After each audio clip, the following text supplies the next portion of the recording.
Bonjour, merci d'avoir cliqué sur cet épisode. Aujourd'hui, je vous donne les 5 qualités humaines à acquérir et à cultiver pour réussir sa démarche VAE. Alors ne zappez pas, suivez-moi après le générique. À tout de suite.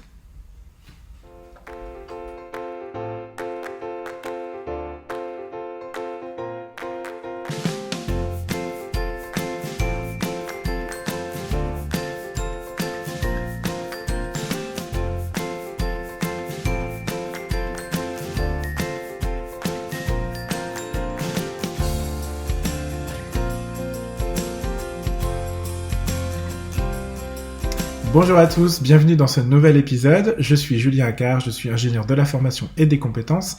C'est un master que j'ai obtenu par la VAE et mon métier c'est la formation pour adultes. J'accompagne à la validation des acquis de l'expérience depuis maintenant 2015 sur tout type de diplôme et sur tout niveau.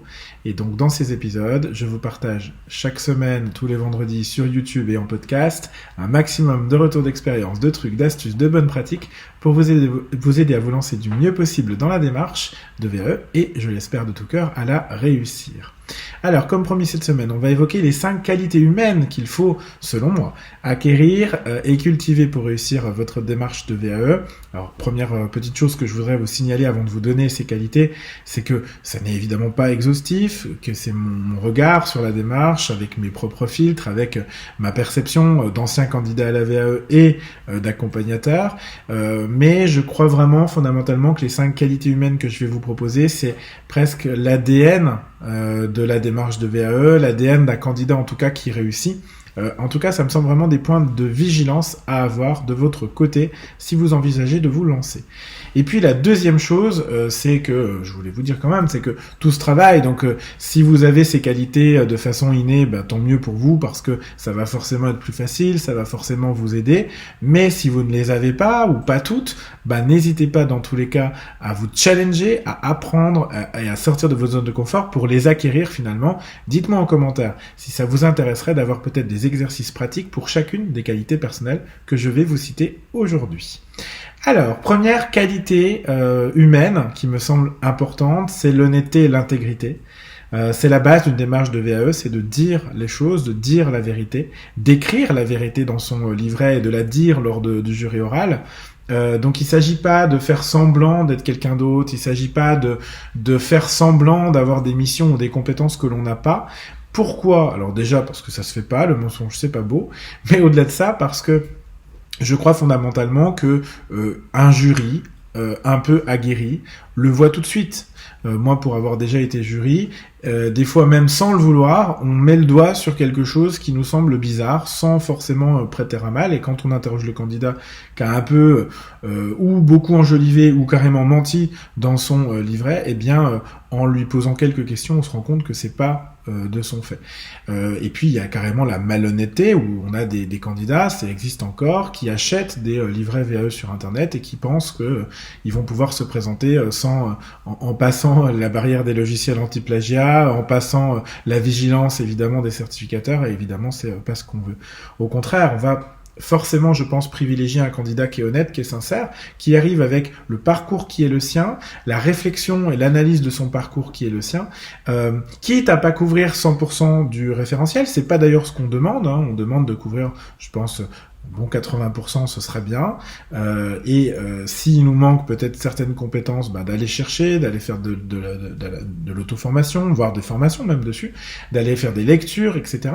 Et je préfère avoir un candidat face à moi qui a fait cette démarche, et parce qu'il va démontrer qu'il est dans une curiosité intellectuelle, que d'avoir quelqu'un qui ment, parce que au-delà du fait que c'est pas beau, c'est surtout sanctionnable, avec notamment une sanction administrative qui est l'interdiction de se présenter à un nouvel examen. Donc voilà, j'attire votre attention sur l'importance d'être honnête et intègre dans ce parcours, à l'écrit comme à l'oral, et finalement peut-être aussi d'accepter la personne que vous êtes avec ses forces et ses axes d'amélioration comme tout le monde.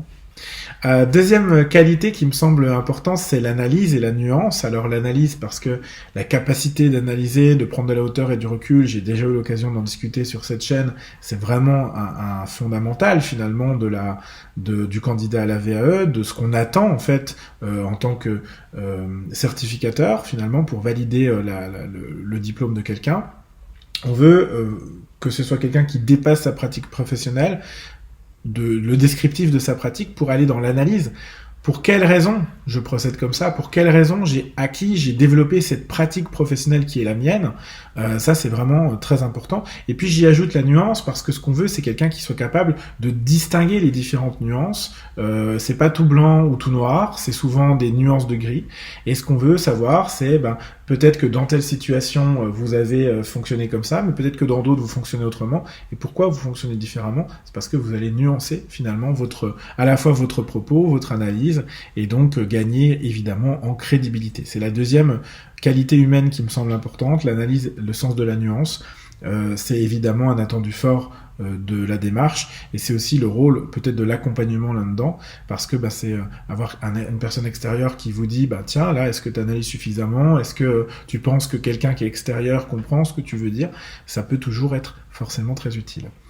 Troisième qualité humaine qui me semble importante, ça va être la confiance en soi.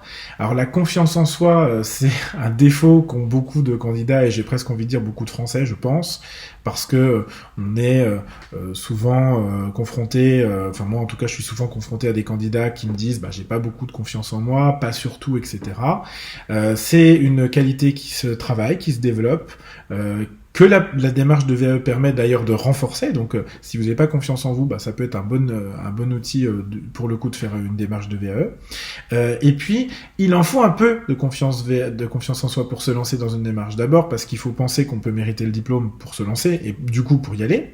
Et puis il faut aussi, c'est un exercice de validation des acquis bien sûr, mais du coup de valorisation personnelle. Vous allez devoir expliquer vos réussites professionnelles, ce que vous faites bien, pourquoi vous le faites bien, et aussi analyser vos échecs, vos apprentissages, donc, parce que je rappelle qu'il n'y a pas d'apprentissage, il n'y a pas d'échecs, il n'y a que des apprentissages, et donc je pense que c'est vraiment important de pouvoir avoir un minimum de confiance en soi, ou en tout cas être prêt à travailler dessus pour valoriser sa pratique, à la fois à l'écrit et surtout bien sûr devant le jury, parce qu'il faut adopter en jury la posture d'un professionnel, donc il va s'exprimer à d'autres professionnels, et pour ça il faut avoir un peu confiance en soi. Alors parfois vous avez confiance sur la dimension professionnelle, vous savez que vous êtes un bon professionnel dans votre secteur, et puis vous pouvez manquer de confiance en vous dans d'autres secteurs de votre vie, vie perso, vie intime, familiale, que sais-je, rapport au corps, tout ça.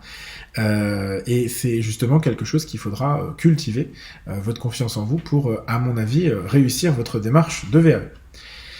Quatrième qualité humaine, ça va être la capacité d'adaptation. J'ai déjà parlé ici d'agilité, et je vous redis l'importance d'être agile sur votre projet, sur votre capacité aussi à vous remettre en question, à accepter que les certificateurs aient des rythmes différents, que ce soit peut-être compliqué et long de choisir un diplôme, que ce soit également qu'il y ait des changements. Alors je prends des changements dans un parcours, il y en a plein. Moi je reprends toujours mon exemple, mais entre le moment où j'ai lancé ma démarche et le moment où j'ai été diplômé, le référentiel du diplôme il a changé 3 fois.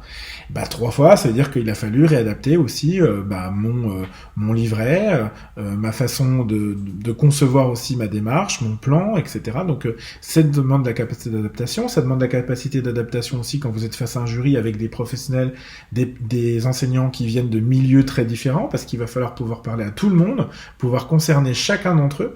Donc évidemment, la démarche demande de la capacité d'adaptation aussi par rapport à votre accompagnateur, en fonction de votre disponibilité, de votre rythme, du travail qu'il va vous demander.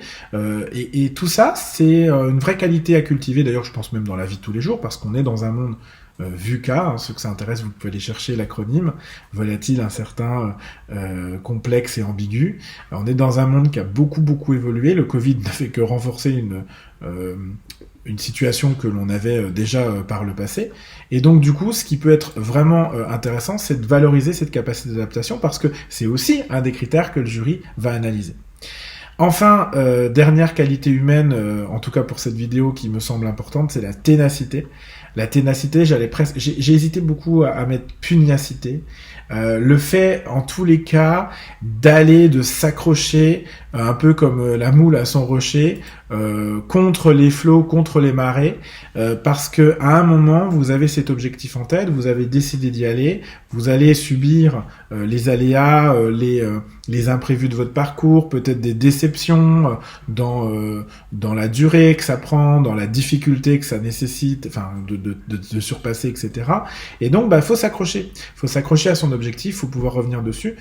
Et je pense que la ténacité, c'est quelque chose qui est très important en validation des acquis, et dans la vie aussi d'ailleurs. Les 5 qualités que je vous donne, elles sont vraiment importantes dans la vie de tous les jours, mais particulièrement dans la VAE. Il faut pouvoir être tenace, s'accrocher à son objectif, et si vous faites tout le reste, être honnête, analyser, nuancer, avoir confiance en vous, être agile, vous adapter, je pense que la ténacité, c'est pour ça que je la mets à la fin, eh bien ça va vraiment vous aider.